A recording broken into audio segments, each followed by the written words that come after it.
Pada waktu ada kepala desa yang menentang itu, saya menemukan orang Sumedang, makanya mereka menolak dibongkar dan saya dianggap otoriter. Hayo sia kepala desa di Bekasi yang mengatakan bahwa Kang Deddy otoriter dan kemudian Kang Deddy menemukan fakta bahwa di sana terjadi jual beli tanah 1 juta per meter. Itu dibahas di depan anggota DPRD provinsi.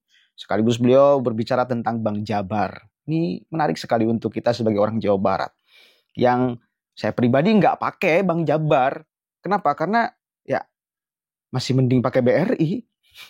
Coba kita cek sama-sama nih. Halo kepala desa, kepala desa, kepala desa. Cara massal dan paling efektif serta tidak mengorbankan terlalu banyak tanah adalah kereta api. Jadi misalnya di Kota Bandung mungkin ke depan kita kembangkan itu. Urusan komunikasi dan informatika ditunjukkan melalui indeks keterbukaan informasi publik sebesar 85,22 poin. Indeks sistem pemerintahan berbasis elektronik SPBE sebesar 4,73 poin. Ini rata-rata kabupaten kotanya belum terkoneksi dengan baik. Urusan koperasi dan usaha kecil menengah ditunjukkan dengan realisasi presentasi sebesar koperasi yang berkualitas sebesar 33,12%. Presentasi UMKM yang naik sebesar 78,25%. Khusus untuk koperasi, kami menyampaikan ini bahan koreksi dan bahan pidana ke depan. Saya nyampaikan kemarin ke kantor wilayah BI. Di berbagai daerah itu apalagi di dekat perusahaan-perusahaan pasti ada koperasi namanya KOSIPA. Koperasi simpan pinjam. Kalau orang Kerawang pasti senyum. Kelihatannya seperti koperasi, tetapi sesungguhnya itu adalah rentenir yang berbajukan koperasi. Tidak ada anggota yang nyimpan uang di situ. Yang ada adalah yang pinjam. Jaminannya biasanya ATM para pegawai pabrik, para pensiunan. Dan kemudian negara ruginya 2. Mereka memasang tarif bunga 10%. Mereka tidak bayar pajak. Sehingga di Jawa Barat banyak orang yang datang tiba-tiba punya uang 1 miliar asal mau gebrak-gebrak orang. Dalam 1 bulan dia tergaji 100 juta. Dan itu melahirkan orang cepat kaya. Orang cepat kaya ini melakukan kekerasan kalau nagih. Dan kemudian mereka tidak bayar pajak. Rugi perbankan yang dibayar pajak dengan bunga rendah. Tetapi untuk perbankan sendiri secara terbuka saya sampaikan di sini. Saya meminta sebagai pemegang saham mayoritas di Bank Jabar untuk menurunkan bunganya. Saya minta Bank Jabar di RUPS nanti segera menurunkan bunganya. Karena bunga Bank Jabar terlalu besar menurut saya. Bunganya ini tujuannya untuk apa? Untuk akses ekonomi berkembang dan berjalan. Kalau kita hari ini mulai April nanti akan tender-tender terbuka dilakukan di mana-mana. Para kontraktor daerah menggunakan jasa Bank Jabar dengan tingkat bunga rendah. Maka itu akan mendorong pertumbuhan ekonomi di Jawa Barat. Kalau bunganya rendah maka mereka juga akan melahirkan kualitas pembangunan yang baik. Dan uangnya cepat berputar di seluruh wilayah Provinsi Jawa Barat. Jadi saya tegankan ke Bank Jabar ada 3 hal yang harus dilakukan. 1, menurunkan bunga. Yang kedua, merampingkan struktur birokrasi di Bank Jabarnya. Yang ketiga, mengurangi jumlah komisaris, mengurangi jumlah direktur. Yang keempat adalah menurunkan biaya operasionalnya yang mencapai 90%, itu harus turun ke angka 45%. Kalau itu dilakukan, maka dividen Bank Jabar akan meningkat ke depan. Dan berikutnya, kalau kira-kira CSR menimbulkan masalah dan disalahgunakan, lebih baik CSR itu dimasukkan ke kas daerah, menjadi pendapatan daerah dan menjadi dividen. Dan itu menjadi angka pembangunan. Karena ketika CSR itu kebijakannya politik, seringkali terjadi penyimpangan dan penyalahgunaan atas nama CSR. Ini RUPS-nya akan dilakukan di bulan April ke depan. Ini komitmen saya, termasuk juga Bank Jabar harus melakukan restrukturisasi terhadap jumlah kantor. Kalau kantor cabangnya tidak produktif, maka ditutup saja. Hanya kantor-kantor cabang yang produktif.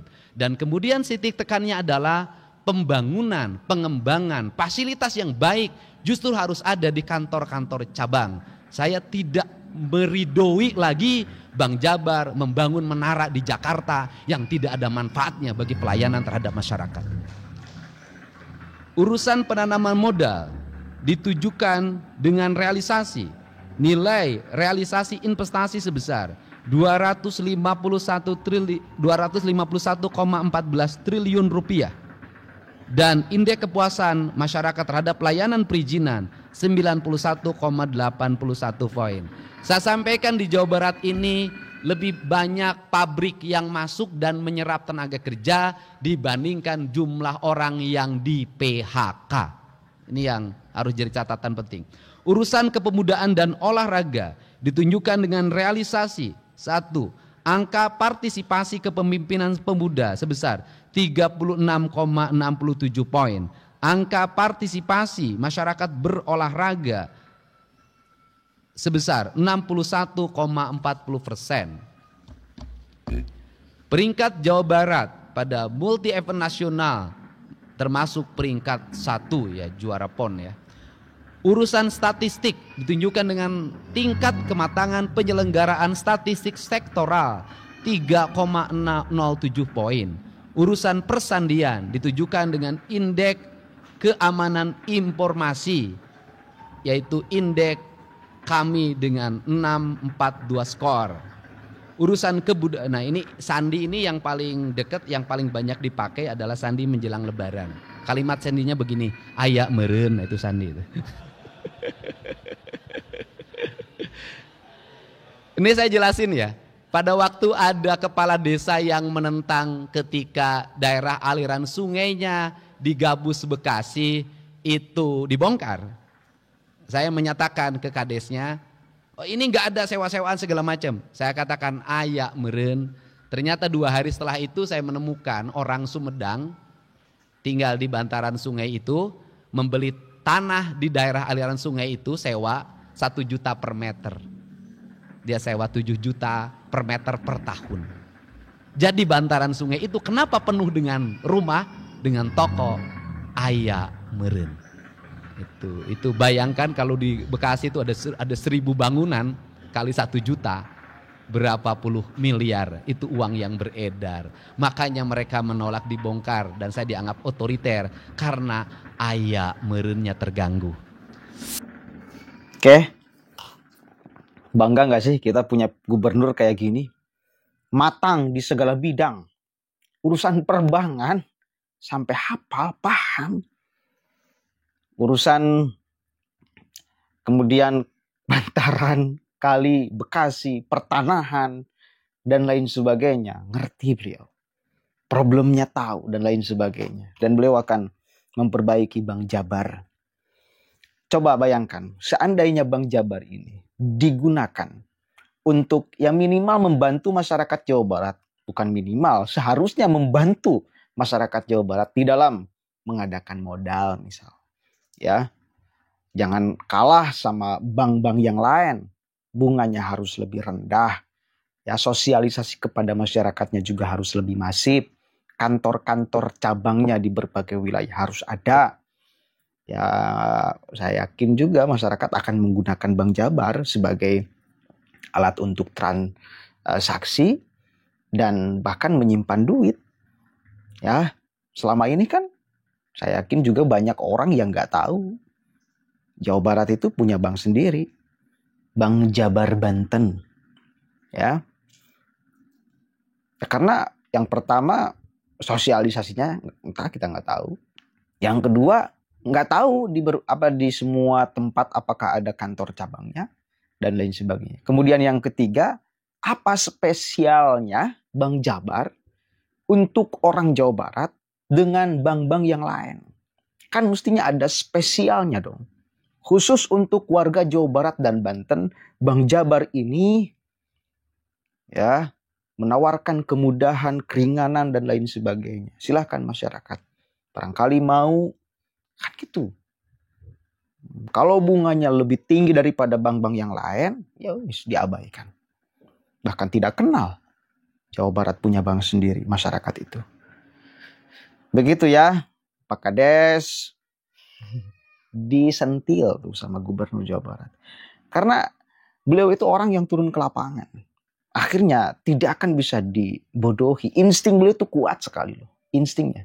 Ketika ayah meren, instingnya kuat. Ternyata memang betul tanah itu dijual 1 juta per meter. Wow, wow, itu kali berapa puluh meter, berapa ribu meter. Duit.